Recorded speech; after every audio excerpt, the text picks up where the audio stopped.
Natalia Bonner. Happy Monday. All right, I love machine quilting, and most of all, I love machine quilting with rulers. So right now I'm working on this awesome Starry Night quilt made by my client Sandra, and I'm having a lot of fun custom machine quilting it. I'm working on the background right now, and through the background I am quilting straight lines that are all evenly spaced 1/2 inch apart. When you start machine quilting with rulers, they can feel a little bit overwhelming, maybe a little bit daunting, maybe the idea of using them feels scary. I think starting out with straight lines like I'm doing here, evenly spaced 1/2 inch apart, is the perfect place to start. So today I'm going to take you through my process of quilting just a bit of this background filler, and I'll show you exactly how I hold my ruler as I quilt and quilt out this design without doing any markings, just using the markings on my 4-in-1 machine quilting ruler. So just a couple of things before we begin quilting. I will do all my quilting here today on my Gamble 22-inch machine. I am stitching in the stitch regulated mode with my stitch length set at 13 stitches per inch. Whenever I stop and start, I make sure that my needle is in the down position. And then also, because I am doing ruler work here, you want to make sure that you have a ruler foot on your machine whenever you're doing any ruler work. That means if you're working on a sit-down machine, like a domestic type machine, or even a sit-down long arm machine, or a stand-up long arm machine, you need to make sure you have that ruler foot.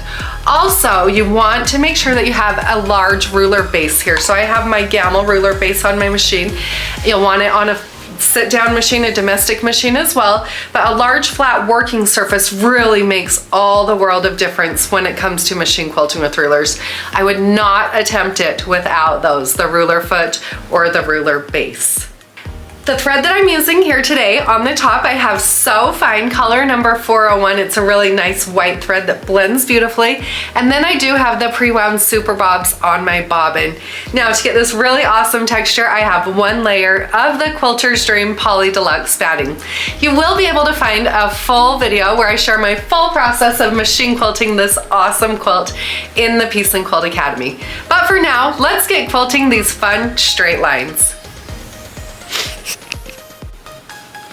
So I have already quilted here these straight lines that are evenly spaced 1/2 inch apart. I have not done any marking on this quilt. When I'm doing machine quilting with rulers, I find that it is most comfortable if I hold my machine quilting ruler down here closer to my body. When I start trying to hold the ruler back here behind my foot, I can do that and I can get some pretty decent results, but it's not the most comfortable. And personally, the more comfortable I am when I'm doing my machine quilting, the more consistent and the more smooth my quilting becomes, and my body hurts less. So that's what I'm going to stick with. So join me, I'm going to lay, this is the 4-in-1 machine quilting ruler. And on this ruler, there are a few marked lines. I know this is white on white, so it makes it a little bit difficult to see on camera. But this first marked line right here on the ruler is the 1/2 inch marked line. So this means that this line right here is 1/2 inch away from my needle. How do we get that measurement? From your needle position to the outside of the ruler foot, it measures 1/4 of an inch. So I know that that's already 1/4 of an inch. Now from the side of the ruler here to that marked line is another 1/4 of an inch. But I've designed the rulers so that these measurements are all based off of your needle position.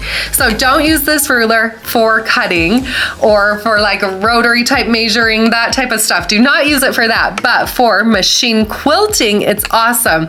There's also the 3/4, 1 inch, all the way up to over 2 inches on this ruler. So you can do a lot of measuring while you're machine quilting. So I'm going to start out by laying the 1/2 inch marked line on the ruler right on top of the stitch line, or it would be the bottom here. Okay, so I line it up on top of that stitch line. I'm going to engage my machine and apply very gentle pressure. You see, I do have our Peace and Quilt Pop Socket ruler grip here on the ruler. I have that there so that it gives me something to just kind of hold on to as I apply gentle pressure on both the ruler here, applying pressure against the side of the foot as well as downward, very gentle, and then engaging my machine and also applying very gentle pressure.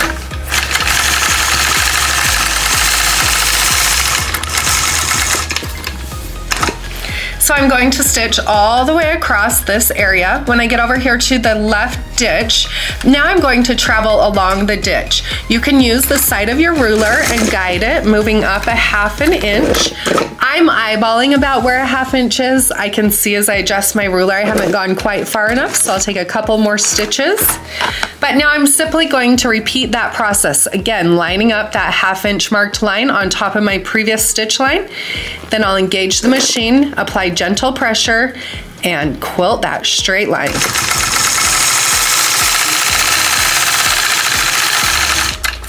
Now when I reach the right side, I'll simply repeat the same process.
Found a little bit of inspiration from that machine quilting. I love using the 4-in-1 machine quilting ruler. It seriously makes machine quilting so much fun.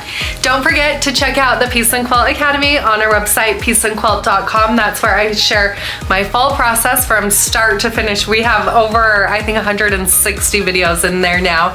Plus, don't forget to hit that subscribe button. I'll be back next week with another fun machine quilting video.